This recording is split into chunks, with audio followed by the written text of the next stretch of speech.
Welcome to the Atheist and Christian Book Club. My name is James Walker. I'm president of Watchman Fellowship, an evangelical apologetics Christian ministry focused on mostly on interfaith evangelism. And I am also co-founder, along with Bill Cluck. We're both co-founders of the Atheist and Christian Book Club. Welcome to the club.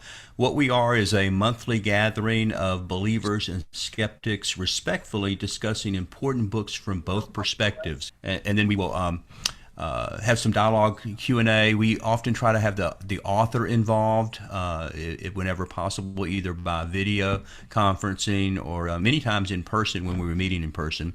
We're not doing that right now because of the virus. But it has given us an opportunity to get outside of the North Texas area and have participants as far away as India and Africa. So welcome to the book club. What we want to do is I have a couple of housekeeping things I'd like to take care of. First of all, and talk to you guys about some upcoming book clubs so we can get ready for future ones before we start talking about our current topic and meet our guest author for today. Next month, March 4th, Thursday, March 4th, we are going to be talking about having two guest authors. We're going to have Tim McGrew and Graham Oppy. Tim has been a regular. He's been before in person with us at the book club. He is a professor of philosophy at Western Michigan University. He has contributed to the book, our book, which is going to be The Four Views of Christianity and Philosophy, edited by our friend Paul Gould. Tim is going to be arguing Christian position for a convergent model, and he's going to argue that philosophy confirms Christianity. And also joining us at the same time, all the way from Australia, will be Graham Oppy. He's an atheist philosopher. His main area of research is philosophy of religion. He currently holds the post of professor of philosophy and associate dean of research at Monash University. And his chapter in the book, which we're going to focus mostly on those two chapters, Tim McGrew and Graham Oppy, but Graham's chapter is entitled Philosophy Trumps Christianity, which I've been assured is not a reference to our former president. So philosophy trumps Christianity. So that's what's coming up. The book is one of the Four Views books, Four Views on Christianity and Philosophy. And again, we're going to be zooming in on Graham Oppy's chapter as well as Tim McGrew's, or actually section, as well as Tim McGrew. So that's coming up, and if you want to grab that book and start reading, it's coming up. They'll both be joining us, taking your questions, and hopefully have some dialogue back and forth. We're kind of experimenting with this about, we usually have the atheist author and then the next month the Christian author, but to have them both at the same time, and we're going to see how that works. So along those lines, that's our March 4th, and then April 1st, we're going to be doing another Four Views book, a Three Views book actually, Three Views on Christianity and Science. And our guest authors are going to be Paul Copan, professor of philosophy and ethics at Palm Beach Atlantic University. And this might be the meeting of the Floridians, because Michael Roos, atheist philosopher, he's professor of philosophy at Florida State University, will be also joining us at the same time.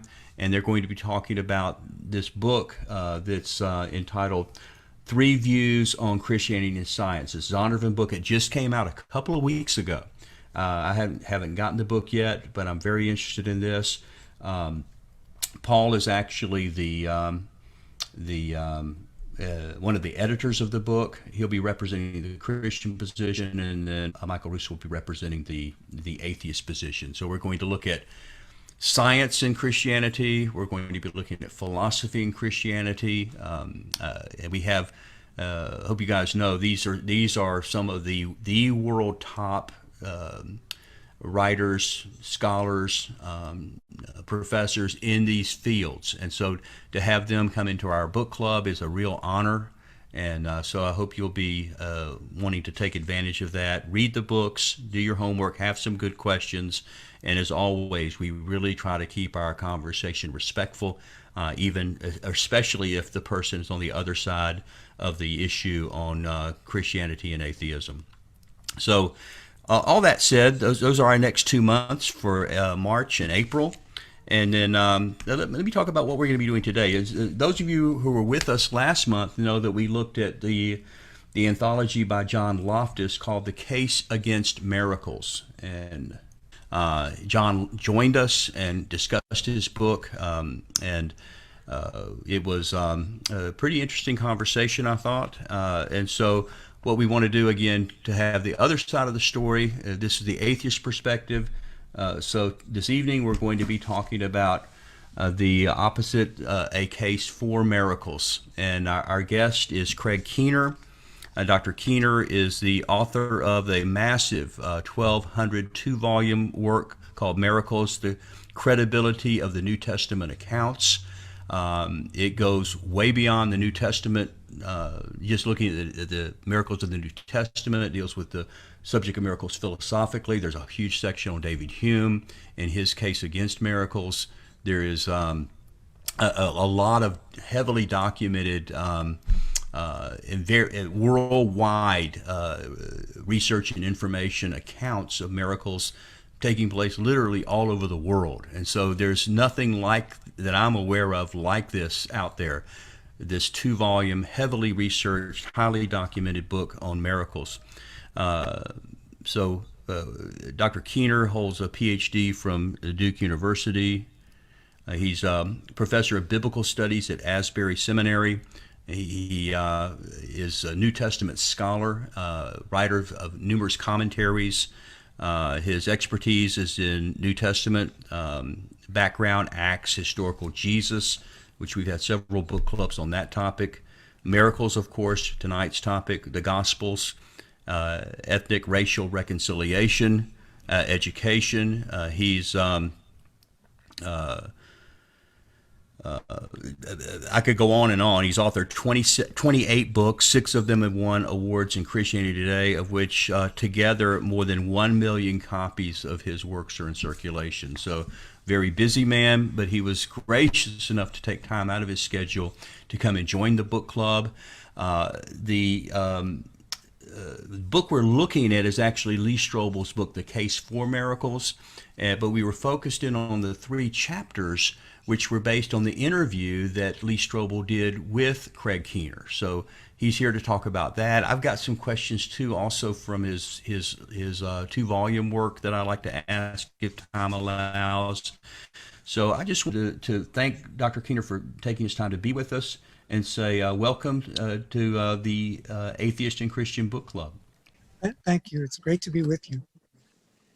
Well, I know that our co-founder has some questions he's been really wanting to ask. Even before the program started, he was wanting to ask you some questions. So we're going to get to him in just a moment. But before we do, Dr. Keener, could you just take a minute and talk about, what put this whole topic of miracles, what put this on your heart? What made you so interested in it that you would produce this work? Give us a little background.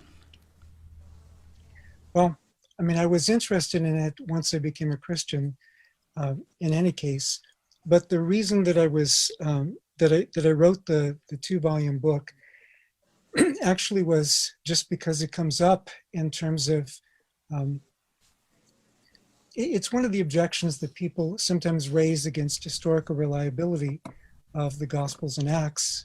They say, well, otherwise we would take them more seriously, but look, they have miracle accounts. And these couldn't possibly come from eyewitnesses. And so I was just going to have like a footnote, but the footnote kept growing and growing and ended up being that big book.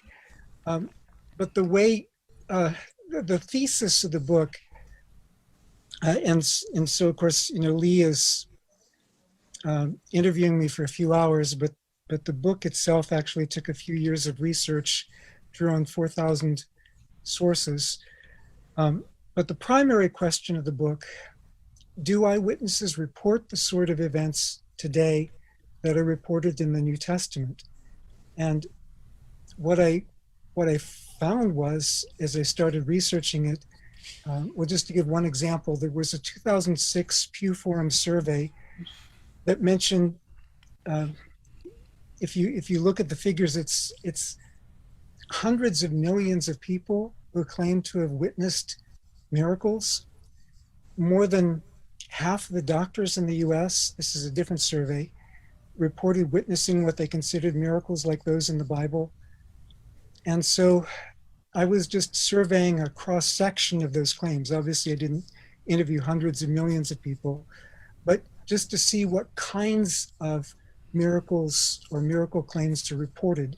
And nobody would claim that all of them actually were miracles, but at least to see what kind of claims were being reported. And some of them were really significant. Well, a lot of them were really significant. And some of the claims fit Hume's standard of respectable witnesses with something to lose, whose integrity I could evaluate. Often there was medical certification. So the first question was, can eyewitnesses report things like this? And I think that isn't so controversial. The secondary argument, which when I started writing the book, I wasn't planning to address, but eventually I became so convinced myself, I said, okay, it's going to be disingenuous for me not to show my hand, where I stand on this. The separate question is, for a number of these cases, is special divine action actually the logically most economical explanation for these events? Hume argued that uniform human experience makes miracle claims unbelievable. But I don't think that would be the basis for his argument today, because when you have hundreds of millions of claims, you can't start with a premise of what is uniform human experience. You have to explore it rather than take that as a starting point. So the idea is that some skeptics will want to just dismiss the Bible as a kind of a genre of literature that doesn't at all parallel the world that we live in. So special, dragons, miracles, and is kind of a fantasy genre. And then you come into the real world, and what you're showing in your book, your 2-volume work, is that no, we're seeing very similar reports of miracles. Some of them can be substantiated, at least on some level.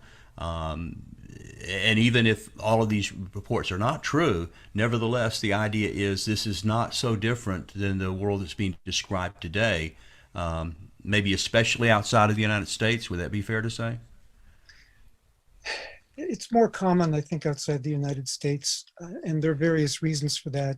But at least one of them is that biblically, you expect God to do miracles more where they're more needed.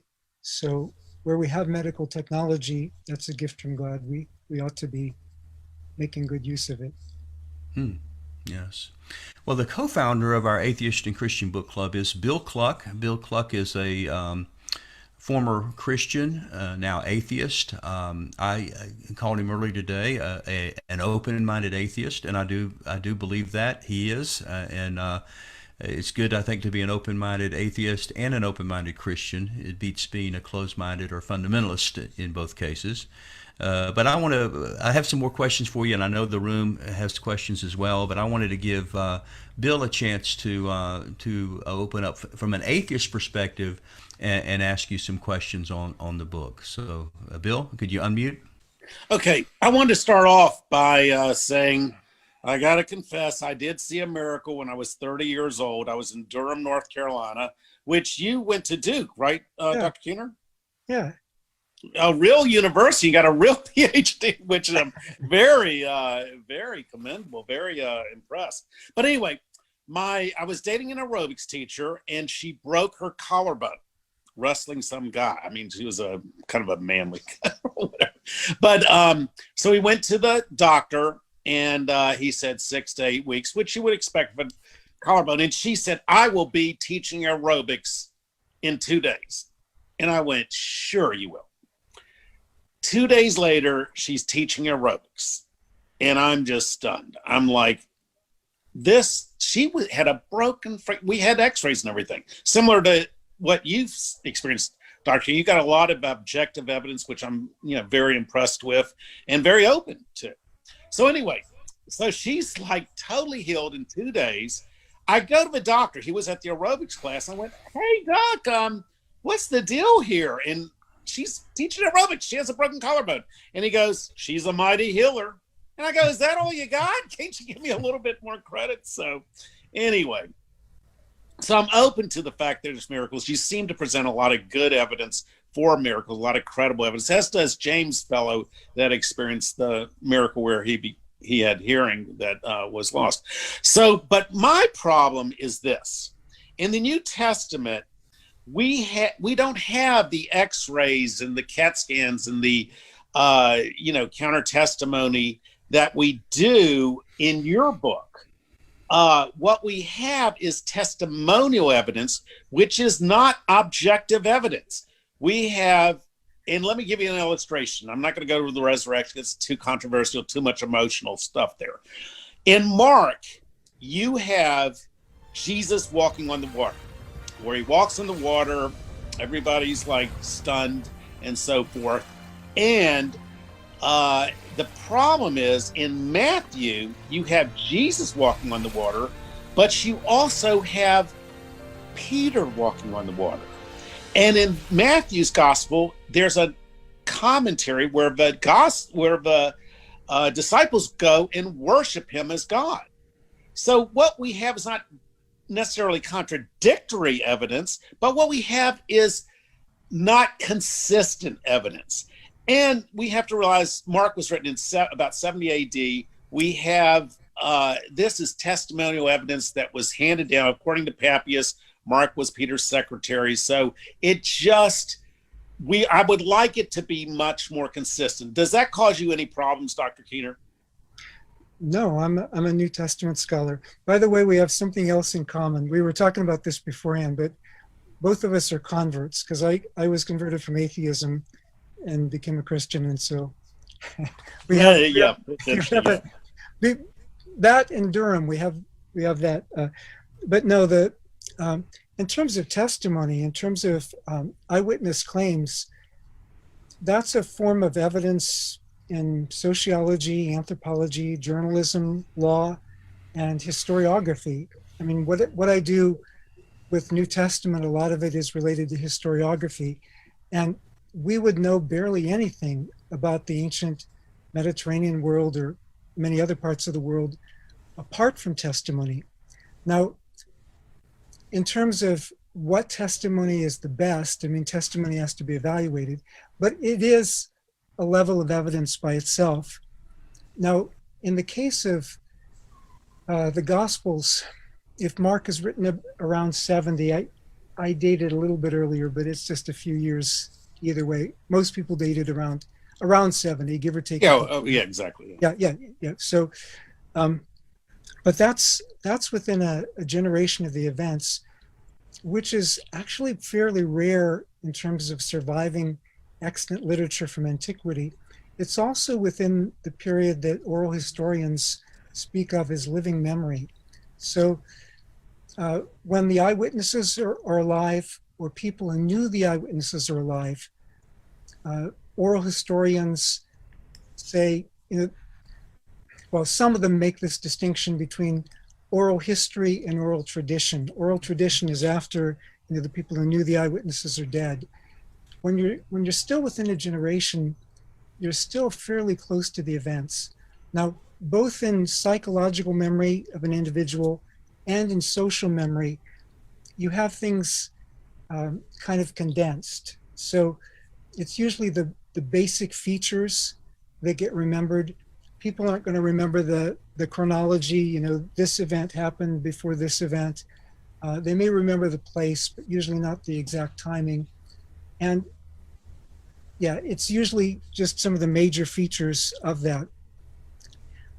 For one account to include some things that aren't in another account, omission isn't the same thing as contradiction.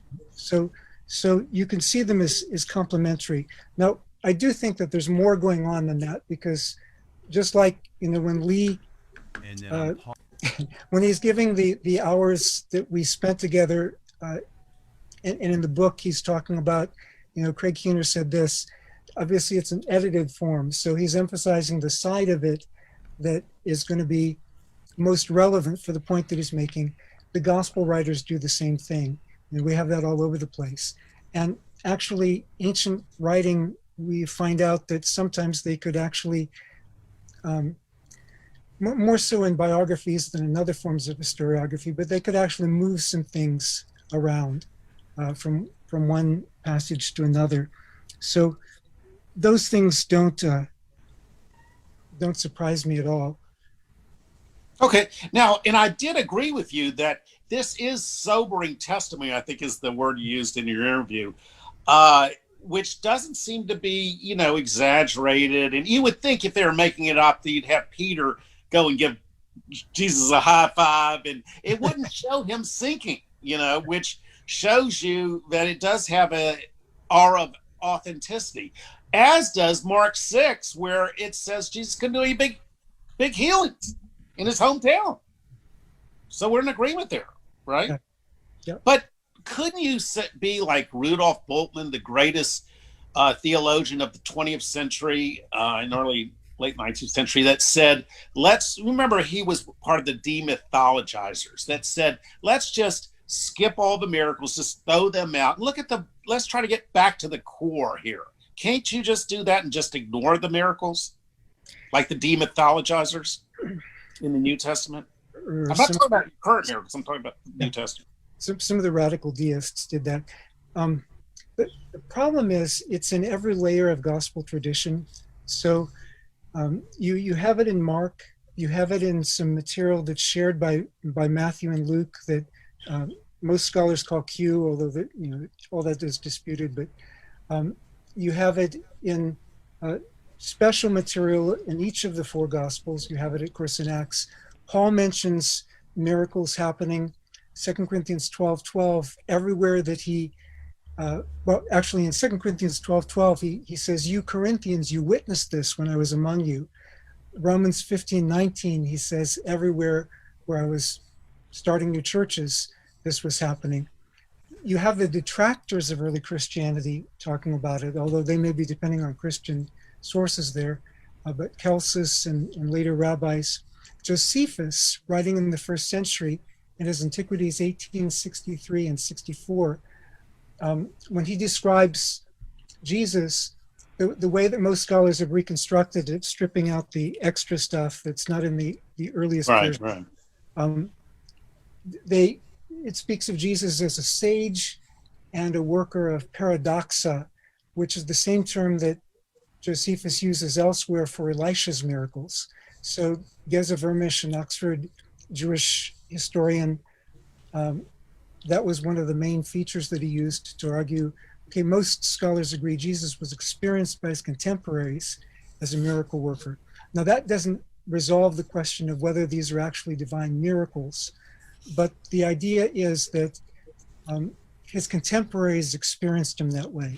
That's how they thought of him, as a miracle worker and a deliverer from evil spirits. Sure.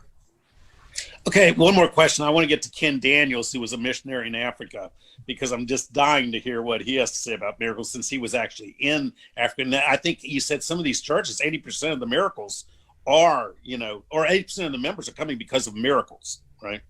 Some of the churches. It's a big thing in Africa, right? Oh, that was, I think, the 80% figure. That was probably from what a professor from Nepal shared with me in Nepal. Oh, whatever. I mean, there's miracles in Africa. It seems to be a lot. Yeah. So, but my next question is, I'm sure you're familiar with Johnny Erickson, the girl that broke her neck when she had a diving accident, dedicated her life to Christ, and said that she prayed to God that I want to get closer to you. And how did he answer her prayer? Her neck's broken. But she said that she would rather be in that condition, be closer to God, than to be, to be well, to be healed. So she describes a story where she's at the pool of Siloam, where Jesus healed the leper, whatever, a person that was crippled. So what a scene. She's there. You would think, God, of all people, someone that has dedicated her life to spreading the word, who probably is a good Calvinist, someone like that, couldn't God have given her a break? Because obviously she didn't get healed, and she prayed for healing at the Pool of Siloam right there when she went on her trip to Israel. Doesn't that seem like God could have given her a break? Now this could be a very long answer, but I'm gonna give listening. A sample answer because I can't do it all right now. And I do have sympathy for that. I mean, my wife and I have been through a series of miscarriages, and yeah, I mean, the real world in which we live obviously is a world in which suffering is the norm. The healings are the exception. And from a Christian perspective, what the healings are meant to do, they're not a panacea for all of the world's problems. Jesus multiplying food was probably, I mean, on that occasion it was great, but it probably teaches us more about caring about people's hunger, and a lot of his healings teach us about caring for people's health and so on. But in terms of Christian perspective, there's coming a day when Jesus will bring perfect healing to the world. But these other miracles are reminders of that. They're a foretaste of that, to remind us that God hasn't forgotten his promise. They're not in themselves meant to solve all of our problems. And I think Johnny's testimony, her own testimony about how God has used it in her life. I mean, she's become such a great advocate for people with disabilities and so on. It looks to me like God has done more through her with her disability than he may have done through her without it. Great. Well, that really makes sense. I want to go to Ken Daniels if we can, because he's the guy that was a missionary to Africa and later became an atheist. He's a kind of a skeptic, so bear with him, okay? Okay. Well, I was one before, so yeah, there you go. So, but he has a lot better perspective on this than I do. So go ahead. Thank you, Dr. Keener, for making time to be here with us. It's a real honor. William was Bill. I guess you call yourself Bill. Whatever, yeah. I see your name, William, on social media. Yeah, whatever. All the time, and I had to skip a beat there. But I was in Africa, in Niger, in the country of Niger, edge of the Sahara Desert, with Wycliffe Bible translators, up until 2000, when I started to have doubts about my faith, and then left at that point. And I've been pretty much an agnostic since then. But I did find the book, the Lee Strobel book. I didn't read your 2-volume work, but I found the interview fascinating. Especially was intrigued by the Barbara Snyder apparent healing from multiple sclerosis. But I didn't really, I think I'm going to dash Bill's expectations. I didn't have anything queued up regarding events in Africa. We could talk about some of those, but my question was, because I have lots of potential questions, but my first one was going to be, you mentioned that hundreds of millions of people have reported miraculous experiences. In your view, are most miracle claims bona fide supernatural events? And what proportion, if any, would you consider to be misperceptions, exaggerations, or misrepresentations? The second part of that is easier than the first part, because the first part depends on how we define a miracle. So obviously from a Christian perspective, with providence, there's general divine action all around us. But with regard to special divine action, then the question is, how special does it have to be to qualify? So there may be a continuum. In terms of things that are like really dramatic, I was really surprised by how many of the claims, once I started interviewing people, well, have you ever seen a miracle? And then finding out what they meant by that. I was expecting them to, be something like, my headache went away one time when I prayed, but some of them were pretty significant. But I don't know if I can give you a percentage, but there are a number of there were a number of cases where, you know, there were multiple explanations that were possible, plausible, and in some cases, I'm not sure you could say either way. And then I didn't run into a lot of this, but obviously we know that there's a lot of fraud that goes on as well, especially where there's money involved. That doesn't come usually so much from the ordinary people you talk with who say, you know, this is what happened to me when somebody at my church prayed for me. But yeah, so the big central section of the book where I was reporting, here are the kind of claims that people make, that wasn't meant to be like all of these are bona fide miracles. And I did say that in the book, but I think some people dipped in here and there and didn't see that qualification. So it depends on where you put the bar of evidence. There are some that I think meet a very high bar of evidence, some that have medical documentation. But for a very high bar of evidence, maybe 10%. For a reasonable bar of evidence that, you know, below which I would say I don't want to go that low and call it a miracle, I'd say there may be 15, 20% that I wouldn't want to consider at all, that I would just screen out off the bat. Well, I just had a follow-up that related to an experience that I perceived seemed to be miraculous at the time. In the church that I attended in North Carolina before we went overseas, there was a lady who had been wheelchair bound for a couple of years. She was not able to stand up. Her muscles were atrophied. And then one day, as she was praying and listening to Christian music, she was able to stand up and had her strength back. And she was in our church. She knitted a blanket for our firstborn son. We knew her. She was well liked. And I included her story in my book, a skeptical book that I wrote after I deconverted.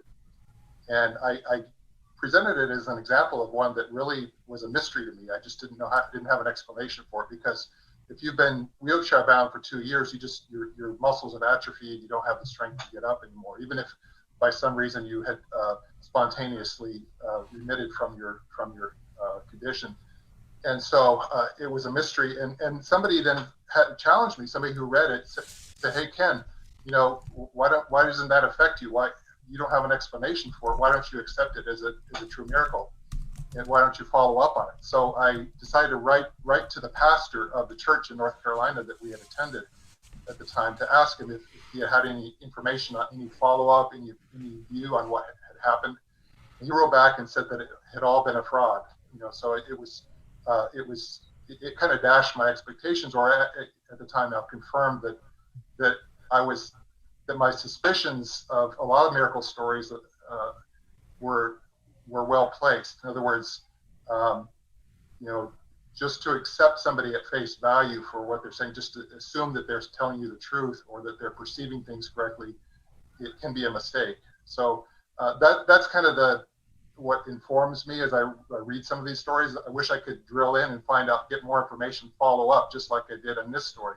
Because if I can follow up on one story and it falls apart so easily, what other stories can fall apart? I was curious to know the Barbara Snyder case, so I did some Googling, and I just really couldn't find much information about it. Yeah, let me intriguing to me. Yeah, let me address that real quick. I do have a 11-minute video of Barbara Snyder I want to show. I was able to locate that, and actually what happened is that Lee Strobel has gone back and interviewed her since. And I think it's very interesting and pertains to what we're doing. I want to do that. And I know you're real careful, Ken. And I know you want to be balanced on this, and I appreciate that. It's one thing that I appreciate about you. So it kind of works both ways in the sense that I'm the same way. If you can disprove quite a few of them, then you want to say, which pretty much means the whole lot of them are fraudulent. But the stories told about the Rolex watch being the most counterfeited watch in the history of the world, and there's so many fake Rolexes now. Most experts agree there's no such thing as a genuine Rolex. So you don't want to go that far, obviously. In the other way I think that would cut is to say for certain that there are no miracles. Would you have to debunk every one of them? Or can you just debunk 10% and then kind of make a blanket statement? One of the things I appreciate about Craig, and you can address this, Craig, if you would, to kind of wrap up his question, is that, Craig's not saying that they're all valid. He's reporting what he's, the stories that he's getting. And he would be the first one to say that we need to be skeptical in hearing stories like this and have some kind of way of vetting them. And I think this is part of what he's doing in his Miracles book, his 2-volume work. So you want to address that, Craig? Yeah, there was a chapter where I was trying to give some guidelines for, well, actually there were a few chapters where I was trying to give guidelines for how to evaluate. But Ken, what you did in following up is the kind of thing that needs to be done. Sometimes, well, we do what we can with the evidence that we have, but in the case of Barbara Snyder, I did contact 2 of the doctors that worked on her case back at the time, and also there was another one who actually published on it, and so I have his published material. Actually, 2 of them published on it, and then one of those who published. Actually, I think all 3 of them wrote about it, but I was able to interview 2 of them, and both of them were very clear about what happened, and there are other cases as well. There's somebody just this past year. He had been paralyzed on his, I believe it was his left side, for 10.5 years, and it was actually a doctor who pointed out his story to me, that he got to a certain place of prayer and was being prayed for, and at that point he was suddenly healed, and he walked around the room. We have a video of him doing it. I have a statement, not just from the doctor who told me about it, but from the doctor who was his doctor, who actually wrote, okay, this was his condition before, this was what happened afterwards, and I don't know what to call it except a miracle. And I have the statement from the doctor. So there are a number of cases like that, as well as what you said, there are fraudulent cases as well. Brady, do you have someone lined up for another question for Dr. King? Yes. Yeah, we actually, and I appreciate everybody responding on the chat there. Yes, we have John. John's next in the queue. So, Dr. Keener, I had been told, your book includes many miracle stories. I had been told one of them by somebody who had read it and found it very persuasive. The story of a doctor who said that a 10-year-old girl's club foot straightened before my very eyes while an evangelist prayed for her. I looked into the story and discovered that it came from a Jamie Buckingham book, Daughter of Destiny, about faith healer Catherine Kuhlman. I may be mispronouncing her name, who is perhaps most famous, well, among things she's famous for is being the inspiration for and early supporter of Benny Hinn. Is she somebody you found particularly credible, and why would that story be in the book? That strikes me as a poorly evidenced story, but perhaps I'm wrong. Well, the story is citing a doctor based on Jamie Buckingham's interviews with the doctor. No, I'm not a fan of Benny Hinn. And actually, before I started doing the research, I thought that Catherine Kuhlman was a nut. But what I found, there actually are medical reports. So different people have different gifts. My gift is more teaching. I don't actually have a gift of healing myself. But there's a book by Richard Kasdorf, MD, PhD, where he includes medical documentation for a number of the miracles that took place through Catherine Coleman's ministry.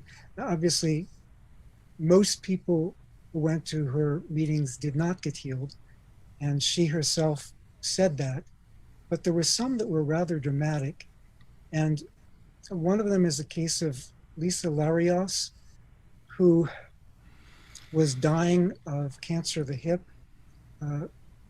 and went to one of those meetings, and nobody actually prayed for her, nobody actually laid hands on her, but in that context of people praying for the sick, Lisa Larios jumped out of her wheelchair and started running around. Now, you could say that's just adrenaline, but at that point, her hip was so far gone that she shouldn't have been able to have done that. She walked home, shocking her father, walking into the room, pushing her wheelchair. Kasdorf provides the x-rays that show that not only was she healed of hip cancer, but where her bones had been eaten away by the cancer, the bones had actually been restored. And that's not something that can happen naturally on its own. He also testifies that when he was on, I think it was like the Merv Griffin show or something like that, it was a long, long time ago, when they were presenting her case on national TV, the night before they were going to be on the show, they were in the hotel room near where the TV studio was, or they were in the hotel near where the TV studio was. They were in the restaurant there, and it was like, I don't know, 9 floors up, something like that. He was getting ready to take the elevator. She took the stairs and ran to the top. She was completely and totally healed. So there are cases, even though I might think Catherine Coleman's style was strange, there are cases where people were healed when she prayed. Who was the doctor you said that looked into it? This is not the one that you cited. I think that one may have been Dr. Titus or Dr. Llewellyn. There were several different doctors, but the one... Dr. Titus was the one that had prayed over the girl. Okay. For Lisa Larios, it was Richard Kasdorf. Okay. His is the book that I read. Again, the central section of the book, I give a lot of... Actually, that one may be in the later one because it's in the... because there was a doctor who was testifying to it. But the one by Richard Kasdorf is the one that actually has the x-rays in the book, which normally we aren't allowed to do now because of HIPAA laws, but anyway. Hey, John, did you have a follow-up? No, I wanted to know more about that. Thank you. Hey, thanks, John. One thing I do want to do before we go to the next question is talk about this video I'd like to show you guys. You might remember reading the book that in the interview that Lee Strobel had with Dr. Keener, Craig mentioned a case that was not part of his 2-volume work, but was very interesting. I think, Ken, you said it was most impressive one that you read, the story of the woman, Barbara Snyder.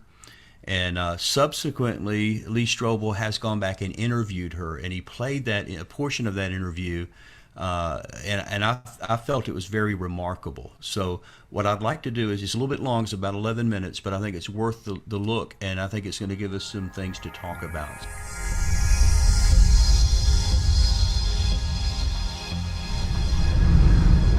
Friends, it's amazing, isn't it? This was a rigorous scientific study that was accepted for publication in a major secular peer-reviewed medical journal. And the professor in charge of this research, who I interview in my book, The Case for Miracles, Dr. Candy Gunther Brown of Indiana University, said this. This is what she told me. She said, "Our study shows that something is going on." I want to say duh, but no. She said, "This is more than just wishful thinking. It's not fakery. It's not fraud. It's not some televangelist trying to get widows to send in their money.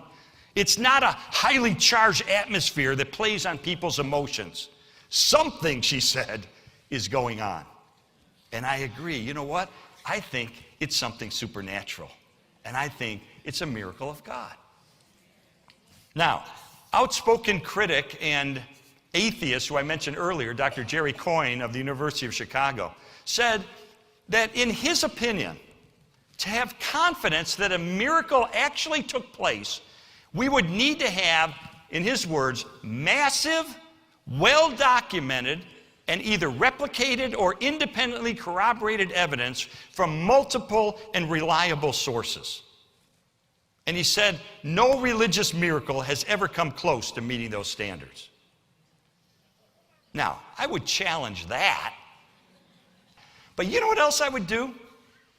I would challenge him on the standard he set for miracles and say, what if I introduced you to someone whose miracle meets your standard? That is, where we have massive, well-documented, and independently corroborated evidence from multiple and reliable sources. What if I introduced him to a woman named Barbara Snyder? Let me tell you about Barbara Snyder. She is the most fascinating case I discovered during my 2-year investigation. It just blew my mind. Her case is the most thoroughly documented of any that I encountered. I interviewed Barbara at length. There are years and years of massive scientific and medical evidence of her case, including from the Mayo Clinic. We have multiple credible eyewitnesses with no motive to deceive or to lie. We have 2 physicians who were so astounded by what happened to her, they wrote books about it. In fact, one of her physicians was an atheist, and he looked at her and he said, Barbara, this is a miracle. And then he walked out of the room. I don't think he knew what to do with it. But let me tell you Barbara's story, and then I want you to hear her words from her.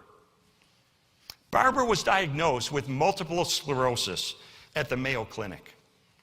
After years of deterioration and repeated hospitalizations and surgeries, she was in hospice in bed at her home. In other words, she was dying. One of her physicians, Dr. Harold P. Adolph, who was a board-certified surgeon who performed 25,000 operations in his career, he called Barbara, quote, one of the most hopelessly ill patients I ever saw. Hopelessly ill, he said. One of her lungs was non-functional. The other lung was just 50% inflated. A tracheostomy tube was inserted into her neck, and oxygen was being pumped from her garage so she could breathe. She had lost control of her urination and her bowels. She had a tube in her stomach so she could be fed. She was legally blind. She'd lost her eyesight. All she could see was shadows, gray shadows. She had not walked in 7 years, and so her legs had atrophied till they were just sticks. Her hands were permanently curled. Her fingers were virtually touching her wrists, and her toes, her feet were permanently extended. And her parents and the doctors agreed there was nothing more they could do medically. She was in hospice. She was going to die. They said the next time she contracts pneumonia, let's not try to save her because it's just going to postpone her inevitable death. Then one day, a friend of hers called up WMBI, which is the Christian radio station in Chicago. She lived in suburban Chicago. And told her and said, my friend Barbara's dying. And could you just let people know on the radio that to pray for her? And so we know that at least 450 people began praying for Barbara because they wrote letters affirming that they were praying for her. So what happened? I went to Barbara and I asked her to tell you what happened. So let's watch her describe what occurred next. June 7th, 1981, I'll never forget it. It was a day like any other day for me. That was one spent confined to bed, unable to breathe on my own, hooked up to machines, a tracheostomy tube in my neck, my arms curled up, my legs curled up. I lay there trapped inside my own body is really how it felt. I had 2 friends over. They came over all the time. They were from my church. My church family never forgot me. So while they were there, I still remember exactly what they were reading when all of a sudden I heard a booming, authoritative, loud voice over my shoulder over here say, "My child, get up and walk." And there was nobody else in the room. And there was no one else in the room, and the door was over here. There were windows over this way. And instantly, I knew it was God. But instantly, I also knew that my friends didn't hear that, which is kind of interesting, too. Yeah. And I needed to share with them what I heard. Well, I had this tracheostomy tube in my neck. That's how I breathed. And I had hands that did not work. So my friends said whenever I looked agitated, they knew I wanted to talk. So they'd come and plug the hole in my neck. And I said, "I don't know what you're going to think about this, but God just told me to get up and walk." And my friends got really quiet. I know, but he really did tell me to get up and walk. Run, get my family. I want them to be here. And my friends all of a sudden jumped up, and while they jumped, so did I. I was so excited I couldn't wait for anyone. And I literally jumped out of the bed. This is where you'd almost have to known me to see how totally impossible that was. So this time, I remember reaching up and pulling my oxygen off my neck. I remember that. And then I jumped toward the voice. My friends are over here, but I jumped towards the voice. And as I jumped up, the first thing I remember isn't what I would think I would remember, but I jumped out of the bed and I looked and I saw my feet. They were flat on the ground, just like everyone else's, which sounds normal, but not for me. I had foot drops so badly I couldn't even wear slippers on my feet. They were so curled. So when I jumped up to have feet flat, I was amazed and stood staring at my feet. And when I did that, I jumped like this, and then I saw my hands, and they were open, and they never opened. And so now they were open, and I stood staring at them, and then it dawned on me I could see me. That's what I would have thought I would have noticed first, was my vision, but I didn't. It was back, you could see. It was back, I was perfectly fine. And I stood staring again for a little while, just feeling what it felt like to look at and see me. And then I turned, and that's when we were like women. We all started jumping up and down, screaming and thanking the Lord. I remember I didn't understand anything, except where once I was real sick, I was well again. And it has to be God, that's all I knew.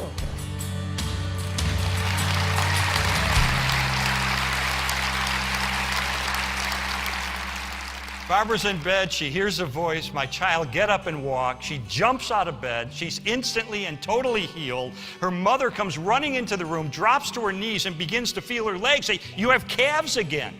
Her legs had atrophied because she hadn't walked in 7 years, and her muscles returned instantaneously. Her father came in the room and hugged her and began waltzing with her around the room. And that night, her church, which is Wheaton Wesleyan Church in Wheaton, Illinois, was holding a service.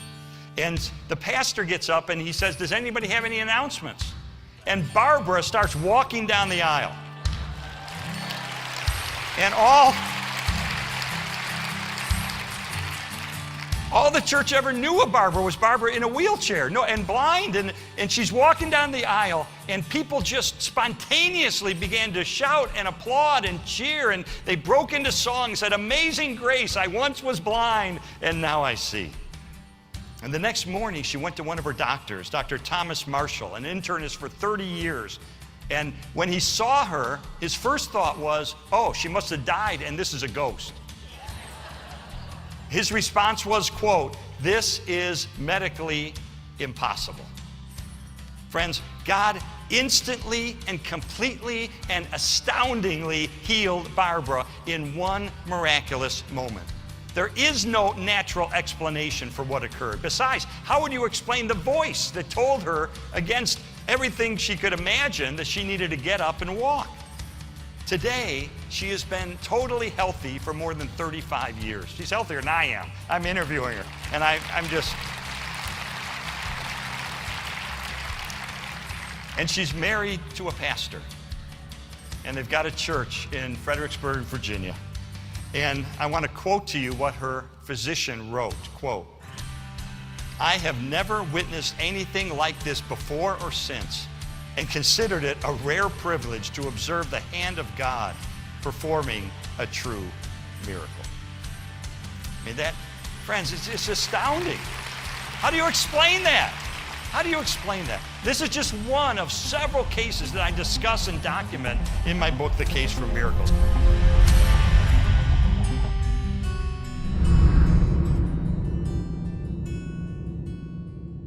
tell you what, it is an amazing story, and to have two doctors written books about it. Actually, there's three who've written about it now. Three of the Three, doctors. okay, three of the doctors, okay. And what I wanted to do is just have you comment on that. Is that one of the, in your research, that stands out with some of the best evidence, or one of the more remarkable stories? Yeah, because there's some places in the world where it's really hard to get medical documentation. It's hard to get the documentation of what the person had to begin with because there's just not enough medical help. But where it's available to get it is very important. And this is one of the cases where we have the reports from the doctors. And actually, I mentioned earlier about memory, how we remember the main things and certain details. But I think the way Barbara told it to me wasn't that her father came into the room and started waltzing her, but rather she said, "Dad," and he thought it was her sister because, he knew that Barbara couldn't talk. And he said, oh, just a minute, I'll be right there. And then she realized, I don't have to wait for him. And she ran out of the room to him. And meanwhile, one of her friends was like, wait, you can't do this. You can't do this. He was dragging the oxygen tank behind. And she runs up and then embraces her father. And then that's when they waltz around the room. And I think actually went outside and did it some more in 93-degree weather. She said she never felt so good. Wow. It's a fascinating story. I tell you what, Brady, before we go to the next one, I want to use privilege here and ask one question of Bill. Bill, as an atheist, you talked about the miracle. I had heard that story before. You told me about the woman with the broken collarbone, and she's teaching aerobics. Doctor had no reason for that, no answer for that. So you would say that qualify as an atheist, that qualifies for you as being a bona fide miracle, you think? Oh, unmute yourself. I'm sorry. Yeah, seems to be. So, as an atheist, how do you compartmentalize that? How do you is it just an anomaly or something that you just say, well, one day I'll know what really happened? It only appeared to be supernatural, but there's a good natural explanation for it. Or, I mean, how do you do that and without cognitive dissonance? Well, to quote James Walker, I just put it on a shelf and, I'll address it. Wait till more evidence comes in. Is that okay? Yeah, I do hear that a lot. Ken Daniels, help me out. I need Ken. Please help me. Oh, that's a good point. It seems like amazing. Yeah. Yeah. Okay. I just didn't know if you had a way of doing that. And, I gave you that illustration when I was a Mormon that I would put things on the shelf, and eventually what happens is your shelf collapses under the weight. You put too much on it. So, but anyway, I'd be curious to how you deal with that. Can we ask Ken what he thinks? Well, let's not put Ken on the spot. If he wants to, if he wants to ask a question or something like that. I don't want to put Chris people on the spot. or whoever. I mean, help me out, guys. Come on. No, it just you don't want to get your emotions to, dominate here. You want to go and look at clear, and which I have to give Dr. Keener a lot of credit. He seems to be calm, very balanced, sane, and and absolutely, yeah. And doesn't seem to have this agenda, like the TV preachers, which we all hate, So okay, we're going to go to the next question, but before I do, just to let you know, in the second hour, I'm planning to bring on a special guest. Some of you met him last month by video, Pastor Duane Miller, whose voice was healed on tape. He's with us in the room right now, and I've got another little 3-minute video that you didn't get to see last month that I want to play, but that's going to be in the second hour, so hang around and get to meet Duane Miller. And this may be another documented, it is documented, at least to some degree, a miracle that took place. So Brady, who do we have queued up next? Well, Bill will be delighted because we actually have Chris. He's next up on the Oh, queue. good. So Yes, save me, please. By popular demand. glad to throw you right Help under the my bus there, son Chris. leave. I like being under the bus. It's cozy. I've got a sleeping bag and everything. Oh man, well, thank you, Dr. Keener, for joining us and being very gracious with your time. I was going to ask, so this is going to sound weird. I watched a documentary on aliens this week on YouTube, and I got all the quality you would expect from a YouTube documentary on aliens. The basic argument for 2 hours was, hey, here's all this unexplained stuff, all these events, all these lights, we don't know where they came from, all these radar readings that don't match anything, but they fit into our preconceived paradigm of how aliens work, so we're going to call them aliens. And I imagine probably on both sides of the aisle in this group, we may find that a little bit unconvincing. There's probably a few more dots that need to be connected before you can show that aliens actually did something. But I kind of watched that, and then I read the chapters in this book, and I think I have a similar issue in that, in all these healings and events, we really have the same issue of unexplained phenomena, right? Like we have these healings, these conditions that go away in ways that seemingly defy ordinary explanation. But because they fit into a category of what we expect God to do, and really culturally, most of us grew up with Christianity, we're primed with the idea of miracles ready at hand, we're going to call these miracles. And then even you can kind of said something along the lines of, I think he said a doctor said something along the lines of, I don't know what to call this except a miracle. But I guess my question would be, how do we tell the difference? How do we tell when God is actually acting in a situation? As you call it, I think special divine action was the phrase you used. How do we tell that God has actually acted as opposed to us using our notions of how God works in the world, or supposedly works in the world, to fit a previously unknown phenomenon into the category of miracle, when perhaps more appropriately it should stay as an unknown until we can, like I said, connect more of those dots to say to say with more certainty that it might have been God acting. Thanks, Chris. And actually, I was going to say something in defense of Bill too before we came to you, in that there's an atheist medical historian by the name of Jacqueline Duffin, who has a book on medical miracles, working from Catholic archives, Vatican archives. And she's an atheist, but she says these are miracles in terms of how we define miracles normally. So it is true. Sometimes we do have to live with some cognitive dissonance. And as Christians, we often do that too. I mean, there are a lot of things. I have a good friend Nabil Qureshi, who died of cancer, and like, okay, big picture, there may be an explanation, but it's really painful on a small level. And we all, I think, live with some cognitive dissonance because we don't have all the answers for everything, whatever worldview we're starting with.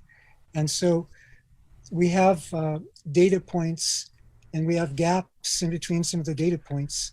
And the way we reconstruct, the way we fill them in, is based on our worldview. So in the case of miracles, I think we have enough data points to point us in a theistic direction, but I know not everybody agrees with that. In the case of comparing that though with space aliens, now I don't believe in space aliens, but I do think that if there were evidence sufficient to believe in space aliens, then it would be a logical thing to believe in them. the idea of alien appearances, I think there are like tens of thousands of those reports. And, that doesn't compare with hundreds of millions of reports of people claiming to have experienced divine healing. But I'd also want to make some other distinctions, in that the space alien appearances mainly have come in the past like half century, after science fiction started promoting the idea of the space aliens. And also, a lot of the people who claim to have seen space aliens, a large proportion of those come from supposedly repressed memories that were brought out in therapy, which is, again, quite different from cases where people actually, not only did they feel like they experienced healing, but they're actually better long term. And again, we do have cases with medical documentation and so on. But yeah, there is going to be a lot where it's how you fill in the gaps in your knowledge. Craig, would it be fair to say, based on what Chris said, that it's a problem that both sides have? It's just like, because of our worldview as Christians, we want to rubber stamp almost everything as a miracle, a lot of which don't even qualify. But our worldview makes us lean toward wanting to apply the miracle. It's a tool in our toolbox, so we can apply it to that. But then the reverse problem is there will never be enough dots to connect for Loftus. For David Hume, there's never going to be, so, well, you need to connect more dots. Well, you could have 100 million dots to connect, and because it's so foreign to that worldview, we have to say we don't know. We can't acknowledge even the possibility of a miracle. So Christians have the problem one direction, and maybe atheists the other. I don't know. It's part of it is what you require is the bar of evidence, and part of it also is the worldview into which you fit things. But I didn't start with a Christian worldview. I didn't grow up in a Christian home, so that didn't come to me naturally. But and also when I started working on the book that I mentioned earlier, I was only going to argue for the first premise, that eyewitnesses clearly claim these things. I wasn't going to make an argument for belief in special divine action, because that's a different kind of book. I mean, I'm dealing with philosophy of religion, philosophy of science, and all sorts of other things that, and not just what I needed for my historiographic case. But at a certain point, it seemed to me that the evidence became so overwhelming. Initially I'm using the kind of training that I had in terms of, as a scholar, you start with a certain amount of skepticism. You press as far as you can with the skepticism. Whatever's left standing, you say that is really strongly sure, and then you have degrees of things that are less sure and some things that are surely wrong. But at a certain point, the evidence to me became so overwhelming that I didn't start, like, if you start with the idea that miracles are impossible unless proven otherwise, depending on what level of proof you're willing to accept, then you're going to explain away everything you can. But after a while, I got to the point where there were some things that were, in my mind, were so clearly miraculous works. People who had been, as far as anybody could tell, dead. Doctors reporting that, where at a point of prayer, the person comes back to life after they've been flatlined for 40 minutes or whatever. There were enough of those cases where I said, okay, I don't have to start with the a priori that I need an almost infinite level of evidence for something, because to say that miracles don't happen because, or to say that we can never trust something as a miracle because of uniform human experience, once you realize that the human experience isn't so uniform, you don't feel compelled to dismiss those cases. I'm not saying that's what you're doing, because we've only actually given a couple cases. I could give a bunch more, but hopefully at least you understand why I'm strongly convinced on this side. Yeah, did you have a follow-up question, Chris? Or Yeah, let me just clarification? say this, and Dr. Keener can respond, and we can move on because I don't want to monopolize. But I feel like from kind of discussions that I've had with the believers in this group, that the problem, I think, and I agree with what you're saying about your preconceived notions on either side will affect how you view these events. But from the believer side, if we start with the assumption, if we take it for granted that an all-powerful God exists, we suddenly have a explanation for every unknown phenomenon that is not always invoked. Like an all-powerful God explains how a multiple sclerosis patient gets healed. It also explains why my keys wound up under the bed, or God should really be a suspect in every cold case homicide investigation because an all-powerful God can teleport bullets into people's heads.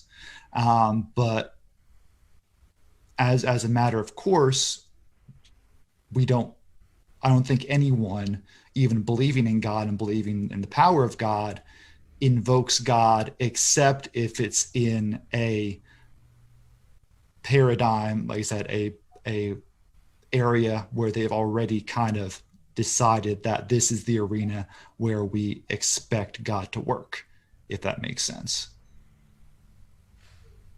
Yeah, it does make sense. We understand, and a biblical worldview is also that there is sin and death in the world, there's suffering in the world. The Bible seems to take that for granted. But also from a biblical worldview, I think it explains some things that are, the problem of the suffering, I think, is more of a problem on the Christian side. The problem of meaning and miracles, I think, where they do happen, meaning and purpose, and there's actually good in life that has eternal value.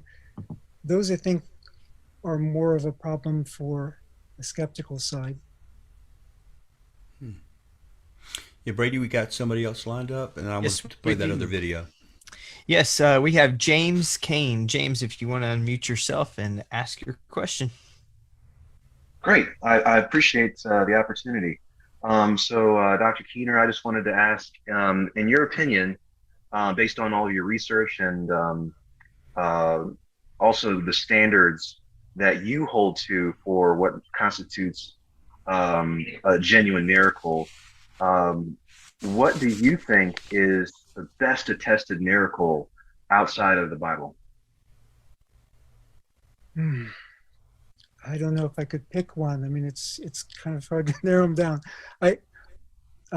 One thing that brings to my mind, though, is one that Hume rejected, because it's actually in a footnote that he mentions this in passing, but he talks about Pascal's niece, Blaise Pascal's niece, whose name was, I believe, Marguerite Perrier.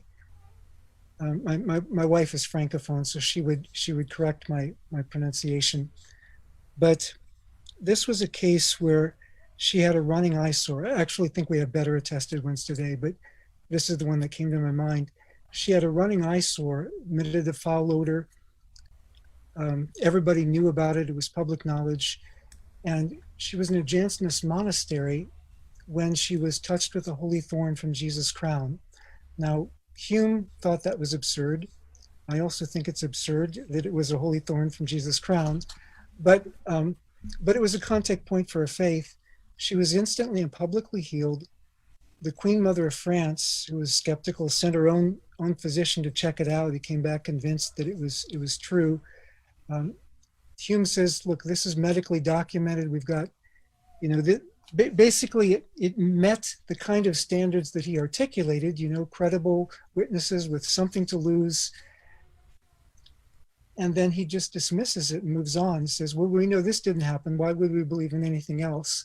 Which makes you wonder, what the standard was. But he could get away with that because by his day, nobody liked the Jansenists, especially, and Protestants didn't like them.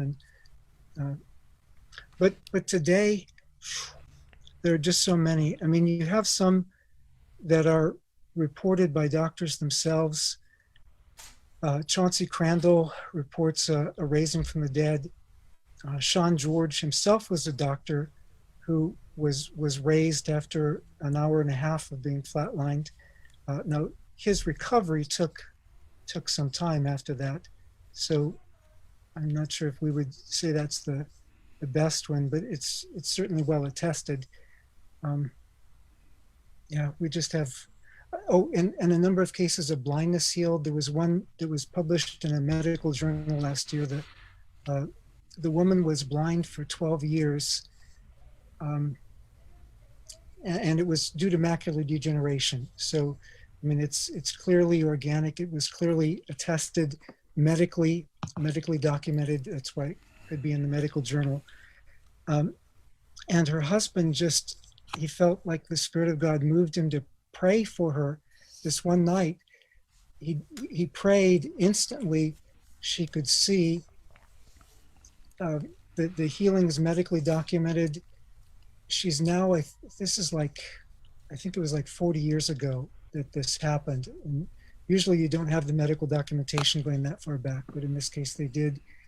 And so her, she didn't, it wasn't a temporary thing. She kept her eyesight.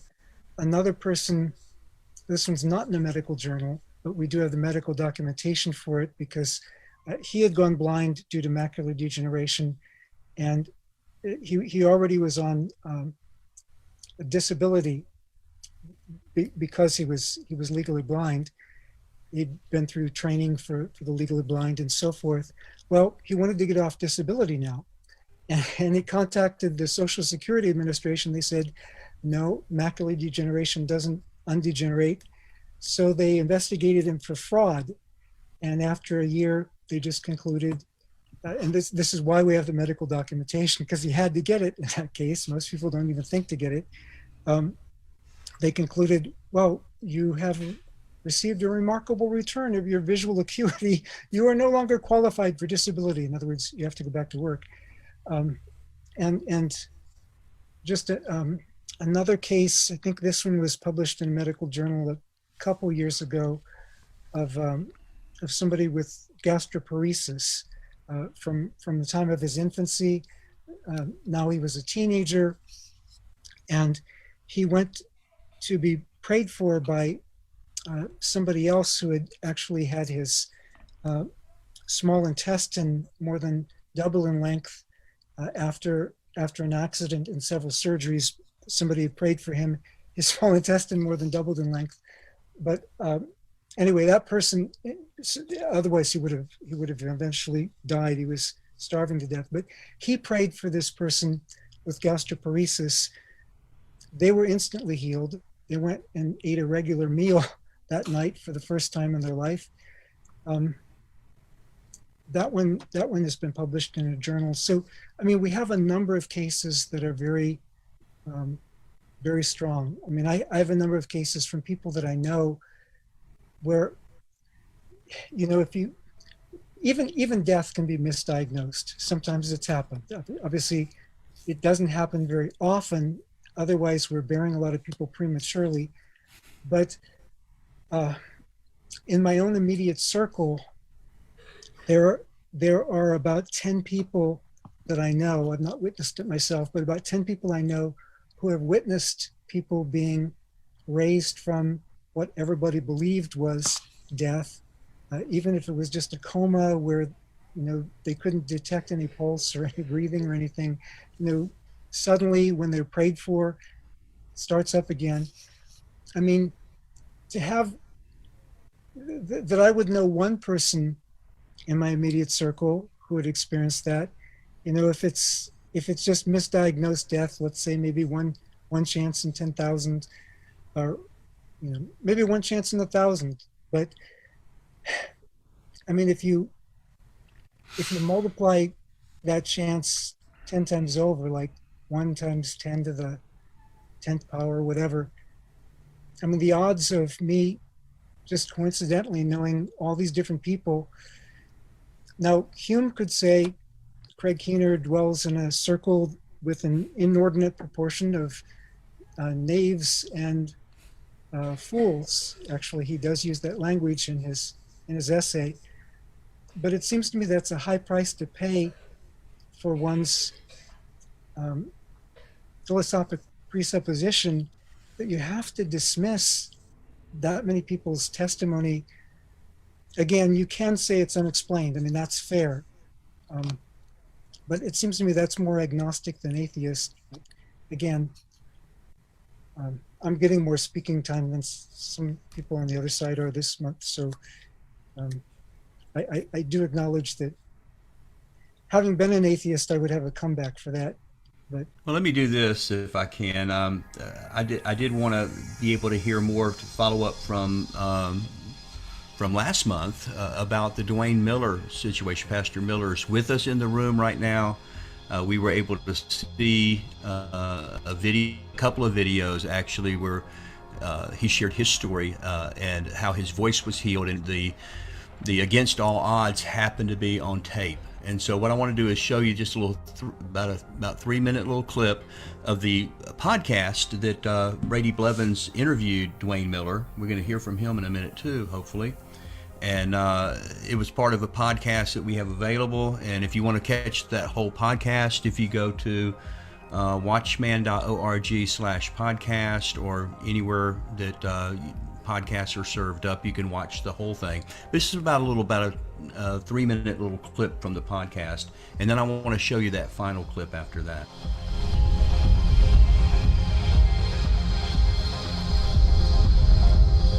We're asking the question today, are miracles possible? And I have a special guest with me, Duane Miller. Duane, I want to ask you today, are miracles possible? Yes, they are. Let me tell you what happened to me. I had lost my voice to a virus, a simple flu virus. It got into the nerves of my vocal cords and destroyed nerve tissue. It was something from which I had been told by the best specialists from all over the world over a 3-year period there was no way I would recover. It was impossible. In fact, they predicted that by the 4th year, the scar tissue that was forming in my throat would so completely overwhelm that I would lose the voice altogether and I would be totally mute. God chose to intervene, and as you can hear, I'm speaking pretty clearly. How many doctors did you end up seeing? 63 physicians that I saw, but plus their teams. So with their teams, I saw over 200 physicians. Better way to say it, over 200 of them saw me. Okay, how long did you go without your voice? So it was 3 full years that I was compromised. But they weren't 3 easy years for you psychologically or even spiritually. Not at all. It was a pit experience on every level. 2 days before God restored my voice to me, Brady, I sat on a sofa in my living room with a shotgun in my mouth. I had reached the point of telling God, I can't take this anymore. I want out. And I had no idea what he had planned for 2 days later. Well, what happened on Sunday? On Sunday, I was trying to read the 103rd Psalm, and I had a special microphone, and the windscreen was literally on my lips, and I was screaming at it at the top of my lungs. And I said, on the other hand, to say that, since we don't have anything after the book of Acts, that miracles ended at the book of Acts and they never happen again is equally as wrong. Because you have put God in a box both ways. And he doesn't want to be in the box. So the psalmist says, I'm excited. Bless the Lord, O my soul. One of his benefits is he heals all of my diseases. And then in verse 4 he says, and he redeems my life from the pit. Now I like that verse just a whole lot.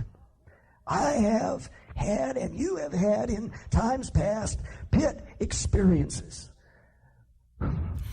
And the pit on that word, God took the pressure that had been in my throat for 3 years and removed it, and it was gone. And I could speak as clearly as I'm speaking right now on the next word. So it was there, and it wasn't there. Nothing more, nothing less, just God. And I appreciate that so much, and your willingness to tell us so much of the story of your true pit experience as you suffered through the loss of your voice, and then the appreciation to God that you've shown in His sovereignty through all this. So, Duane, thank you so much. You're really very appreciate welcome. it. Thank you for allowing me to be here. It's been an honor. Thank you, Duane.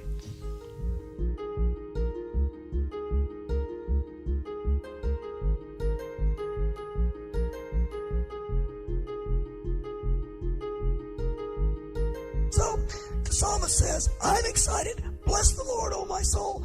One of his benefits is he heals all of my diseases. And in verse 4 he says, and he redeems my life from the pit. Now I like that verse just a whole lot. I have had, and you have had in times past, pit experiences. We've all had times when our life seemed to be in a pit, in a grave.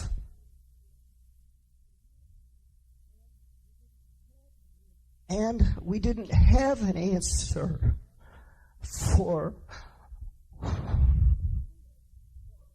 the pit we find ourselves in.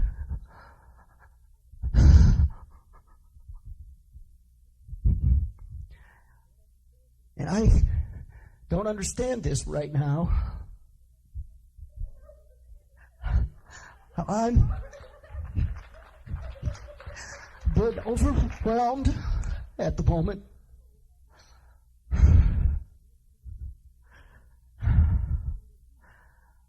I'm not quite sure what to say or do.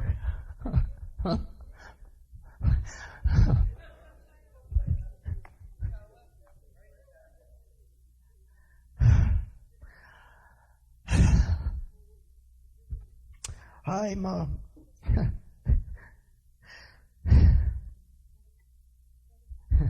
sounds funny to say at a loss for words.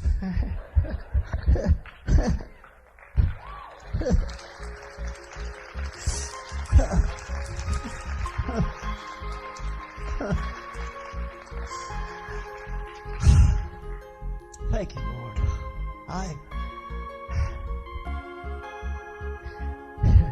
He redeems my life from the pit. Well, so that was Duane's story. And again, if you go to the podcast, you can listen to the whole interview, get a lot more information on that. But let me see, Duane, thanks for joining us. I know you wanted to be with us last month as well. And can you still speak? I was out of town, and I apologize. You're out of town. I need to be cloned, I think. Well, tell us a little bit about the scar tissue and about what the doctors said about. I have a favor to ask, if I may, first. Having listened very earnestly to this entire conversation, Dr. Keener, if I die, I have heaven. Please don't pray for me to come back. Leave me alone. I'm where I have intended to be for a lifetime. So leave me alone. The miracle in my being able to speak, guys, is more in the removal of the scar tissue from my throat than it is in my vocal ability. Let me say that the word miracle is almost anathema to me because of the sensationalism that has been associated with it.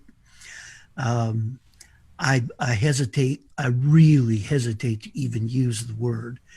And when I go to tell my story, I generally call it that. Let me tell you my story. It's what happened to me. And I'm kind of like the blind man. I'm not sure who he is or where he came from, but here's what I know. What I know is I was blind and now I can see. And what I know is that my voice was gone, and the scar tissue that had formed from me trying to talk and not being able to use the vocal folds, but the false cords, the scar tissue that had formed there. Baylor College of Medicine had kept a video record for that 3 years, and it was massive. And when I went to see the doctor 2 days after that, Sunday was the following Tuesday morning, and they shot further video of it at that point, and the scar tissue was gone. My throat was as smooth and slick and perfect as the day it all began. And that for me is where the miracle is, because scar tissue, as I've talked to all my doctors, scar tissue doesn't go away on its own. That's what makes it scar tissue. It hangs around, it's there, and it doesn't dissipate. And as I thought, and over time, scar tissue is to the body, in a sense, what sin is to the soul. You can't get rid of it. It's going to be with you. And when you die, if you have a scar on your body, you're going to die with that scar. And unless Christ comes to a life to forgive sin and cleanse it, it'll be there when you die. But when he comes, it's instantaneously gone. And the only thing that I am, if I can ascribe purpose to all of it, the only thing I am is an object lesson of what it means to be forgiven. That's it. There's nothing special about Duane Miller. I will tell you that if there was ever anybody who was not looking for a, quote, miracle, it was me. When I was young, I began singing professionally when I was 16. And most of those evangelists that we all look askance at, I'll choose my words carefully, paid me to sing for them. And so I have been in many of those meetings.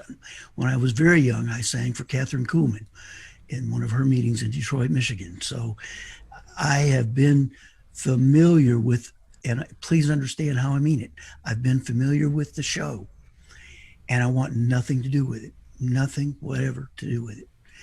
And so when I lost my voice, I had resolved with God, not the way I had planned my ministry. I had been a pastor, teacher, etc. And now the vocal abilities appeared were going to go completely away.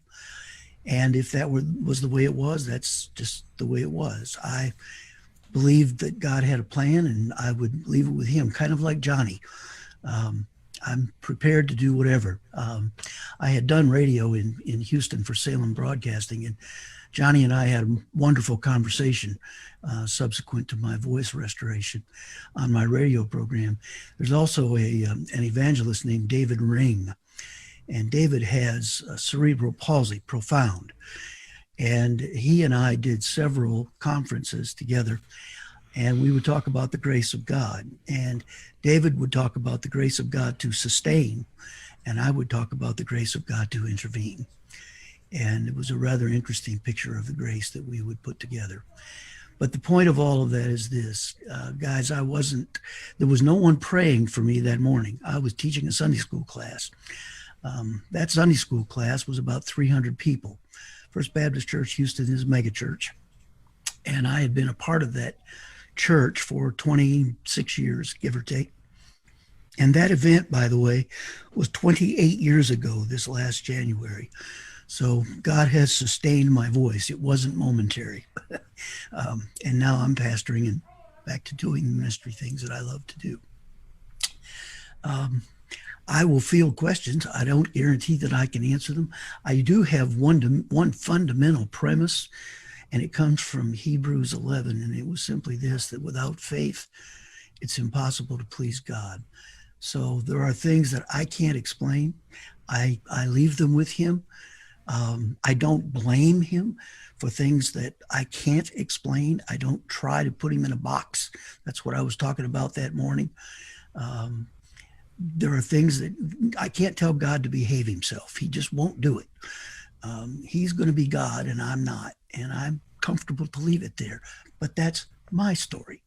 And that's how I live in my life. And I know that doesn't speak for everyone, and I'm okay with that. Duane, I had a question for you. I know that you believed in miracles, at least theoretically, way before this. Right. But you're not saying, I've got to hear the whole interview. I was there for the interview. That you had some kind of super faith and your faith was greater than these other people, and so that's why God bestowed this upon you. You were kind of like a lot of Christians, and I find myself in the category a lot. I believe that God can perform miracles. I just don't expect them. That's it. And so it's just like, in theory, sure, God can do that. And so tell us how you went into there. You weren't preaching the message. Reading it says right there, He heals our He heals our diseases. But you weren't thinking, oh, this means that I'm going to be healed right now. You were as surprised as anyone, right? Probably more than anyone else. No, the hyper faith is what I run from. That's the one thing that I cannot tell you how against that teaching I am. I don't have sufficient superlatives. What do you can you quickly tell us what you mean by hyper faith? The guys who would say that I was healed because I had more faith than somebody else, that's hyper faith. That I deserve faith in faith. You have faith in your own faith. Correct. It's faith in faith and faith in an outcome. I don't have faith in an outcome. I have faith in God. I don't know what the outcome's going to be. I did learn through this experience in that 3 years, you don't know what you believe until you hit an experience that you can't control. When you hit the wall, that's when you're going to find out what you really believe. Yeah, you didn't believe in suicide either, but you find yourself with a That's shotgun exactly in your mouth. right. And I had a shotgun in my mouth. My thing was, if I guess succinctly say it, I had no doubt that God can heal, absolutely no doubt in His power. But whether He would heal me was a whole different question and a whole different conversation. Whether that was part of His plan, I didn't expect it. And in fact, there wasn't anybody in that room that was more surprised than I was. If you listen to that tape very carefully, the first thing you hear is you'll hear me swallow. And it was the first time in 3 years that I could swallow without feeling like I was being choked. And the first thought that went through my mind, I love Barbara Stewart's story because she was very, very fleshly in her responses, and so was I. The first thought that went through my mind was, is that what I think it is? Because I wasn't expecting that, and I didn't think I would ever hear it again. And I said a few words, and you'll hear me pause. And you can actually, if you're listening carefully, you can hear it when it starts to dawn on me what is actually happening to me, because I did not expect it, anticipate it. Nobody was praying for me. We weren't in that kind of a situation at all. I was teaching a Sunday school lesson that had gone on the program 7 years before. It wasn't something that I picked out for that morning. That was just standard Southern Baptist biblical curriculum. That's what I was teaching. And I was using a special microphone, and that was the last Sunday I was going to teach because my voice had gotten so weak and it hurt so bad to do it that I had just gotten to the point of saying, this will be the last week, I'm done.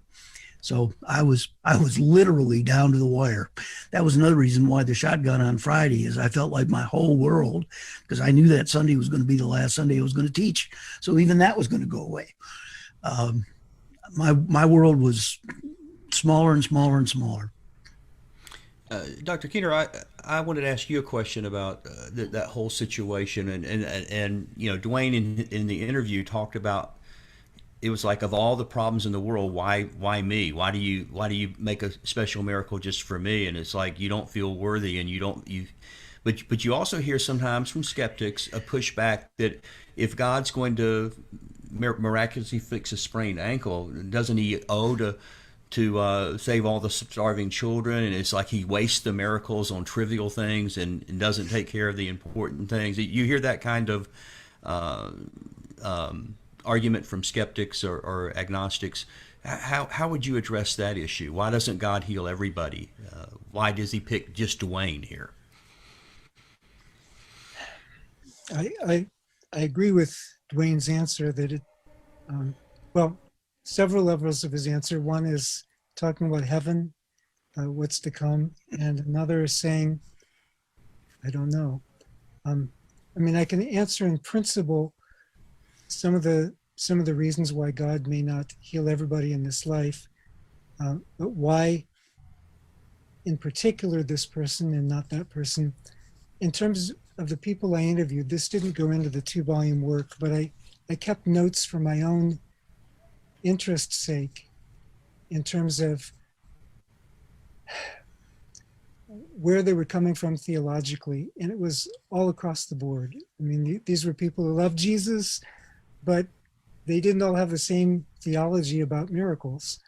And I think God doesn't heal us because we know everything or we have all of our theology straight, but it's a sign of his love.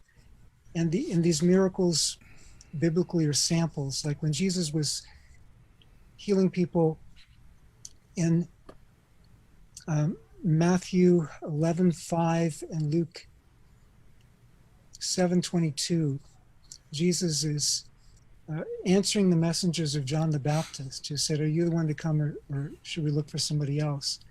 And he answers them basically from Scripture. I mean, he uses phrases taken from Isaiah 35 and Isaiah 61 to talk about the promised future, the kingdom, when God is going to restore the earth. He's going to restore his people and so on. He uses this language of the kingdom, and he speaks of the healings that he's doing now because these were signs of the kingdom. They're a foretaste of the time when he's going to wipe away all tears from our eyes. And it's the same when he's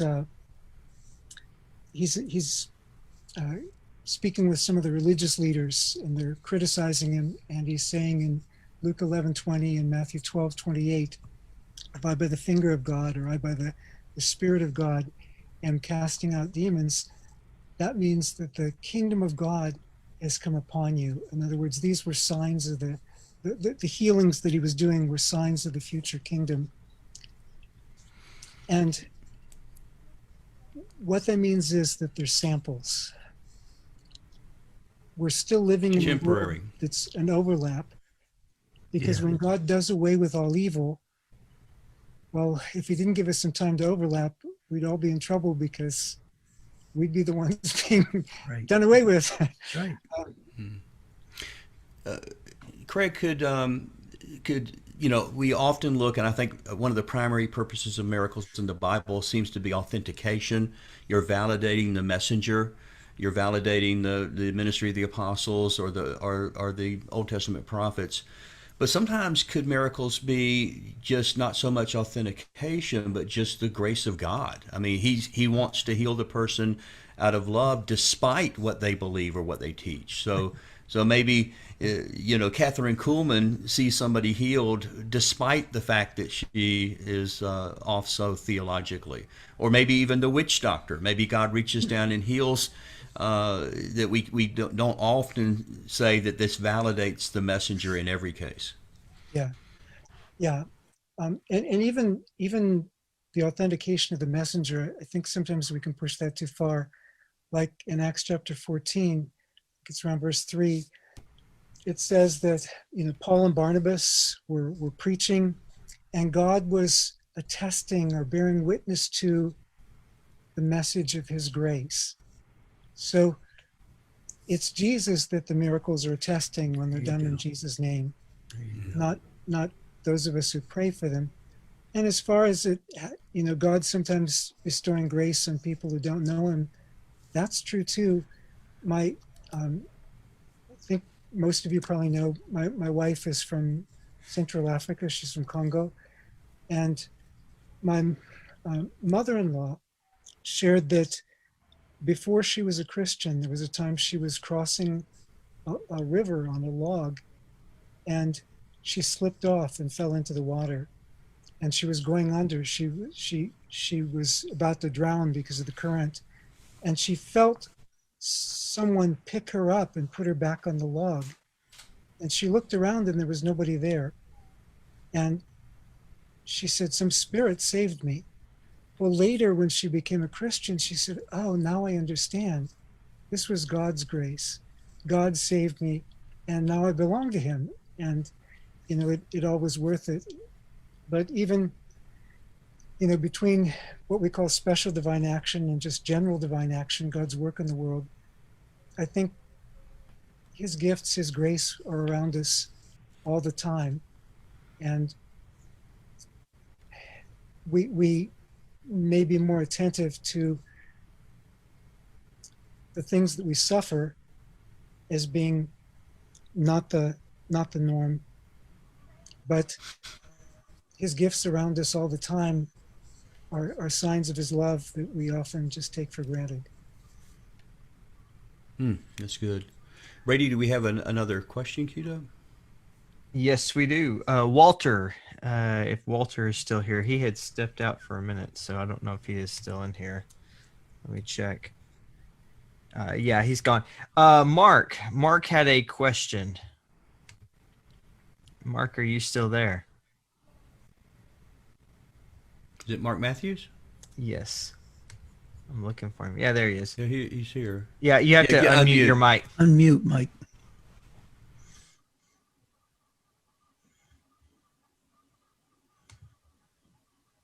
Mic might not be working. Did he type his question out? Yeah, let's see if we can find it. Yeah, Mark, we'll just read your question for you. We can't hear you. Dan, if you can find it before me, by all means, jump in. Yeah, I can unmute. There we go. We got you. All right, Mark. I would just ask Craig about sort of objections to miracles. And one of the ones that I was kind of thinking about was really the source objection, that, anomalous, weird things happen in the world. Some atheists really respond to that by, so what? You can't really source it to God. Is that in your kind of work with miracles, is that something that you hear or see from the part that really kind of wrestles with or goes up against miracle stuff? It really is true. Anomalies happen, and there are anomalies that happen that don't fit my worldview also. There's one that happened, I think in 2008, that just totally blew my mind. And then years later, I'm reading the Bible and I'm like, oh, that makes sense. It's something I'd never noticed before. But there are anomalies. What we look for, though, are patterns. Because if we see something enough, then it becomes a pattern. Now, we don't see it all the time. And if we did see it all the time, then people would probably say that's just the ordinary course of nature. We wouldn't attribute it to God. Like, if every time I prayed, I got whatever I prayed for, we would maybe attribute that to something psychological mind power. But we do see a pattern where a lot of these things happen. Again, we've been mentioning some things that are outside of this, like with my mother-in-law. But a lot of these things happen when somebody prays in the name of Jesus. Or even in Duane's case, he wasn't praying for healing, but he's reading a verse that is talking about that. So it's like God is, sending a little message through that, an object lesson, as he put it. So it's not a pattern where we see it all the time, but I think it's enough to give us the indication that that there's something special behind it. And we actually see this also. It's not just people who start with Christian premises. There was a report done from within the China Christian Council around the year 2000, which is affiliated with Three Self Church, that estimated about half of all the conversions that had taken place in China over the previous 20 years have been due to what they called faith healing experiences. And within the so-called underground church, or the house church movements, some of the estimates were much higher than that, like closer to 90%, especially in rural areas. So, I mean, there's no way to quantify that exactly, but there were millions of people in China becoming Christians over that period. And earlier, I think we mentioned in Nepal, it was like 80%. Dr. Balkrishna Sharma from Nepal told me about 80% of conversions there are due to healings. So these were people who didn't start with Christian premises, who knew, you know, people sometimes get better, but this was something really so dramatic that they were willing to abandon in certain spheres of their life centuries of ancestral traditions. I think that's also significant. And often, actually, those are the places where the most dramatic healings take place. I mean, I think Duane's is pretty dramatic, but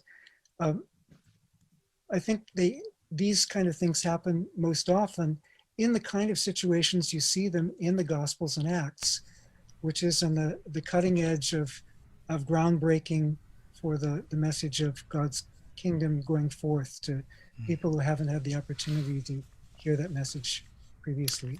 Can I make one more comment on that score? That fits because God is showing his power. A life is being changed. My earlier comments are directed at those who become very proud of themselves. And it's a pride issue. God owed me that. God did that for me because those are the people that I find difficult. Yeah, I think if you've interviewed those folks in China whose lives were changed, who left hundreds of years of ancestral tradition to follow Christ, I don't think you would hear pride and arrogance. I think you would hear humility about the grace of God. And that's my point is I know what it feels like to be touched by God. I know what his power is like, and it drives me to my knees. I feel so totally unworthy. And I guess that's why I have such a strong response in another area. And I wanted to make that clear because those folks that you're describing, Dr. Keener, those are the ones that I feel God reaches out to the most. And sometimes they need to see and experience in order to believe. I get that. Well, we have time, I think, for just one more quick question, and then we'll wrap up. And so, Daniel Ray, do you have a question for Dr. Keener or for Duane? Either can answer this because I know you both have extensive experience with this academically and personally as well. This is sort of an in-house for an in-house discussion among Christians. Given what the Bible says about signs and wonders deceiving people, in your estimation, gentlemen, what would be a telltale sign between a deceptive sign and a genuine sign?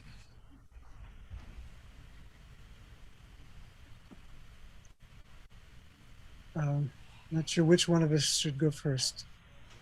Well, I can do mine quickly and let the expert finish. My response would be, again, it has to do with that humility thing and the pride and arrogance thing. When I see the pride and arrogance, I question the veracity. I just do. When you come into the presence of an almighty, holy God, if you can be proud and arrogant, then I'm questioning whether you really have experienced. Because it starts with my story. It's mine, me, it's my way. My feeling is that A, I don't belong here. B, I can't imagine that his grace reached me and would in any way countenance this man. So deceived, what's somebody going to get out of it?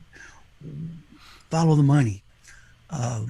What do they win from it? And if there's anything there, then I'm a bit skeptical. And with that, Dr. Keener, I will let you be the final word. Duane, I agree with you. Thanks, Duane. On all that. I think that's right. I've actually been asked to teach on this and a little bit in Ethiopia and in Indonesia and India and some other places. And I'm like, why do you want me to teach on this? You have more experience here than I have with this. But what I did, I went back to scripture and looked at some of the distinguishing marks of, what's supposed to be true and what's supposed to be false. And that really fits well. I mean, Paul in Acts 20 speaks of those rising up who would take advantage of the sheep, who would exploit people to get people to follow them. So if it's about them and it's not about the one who, we can't heal somebody. God heals. And so if we make it about us, even if we start right, we're going to end wrong.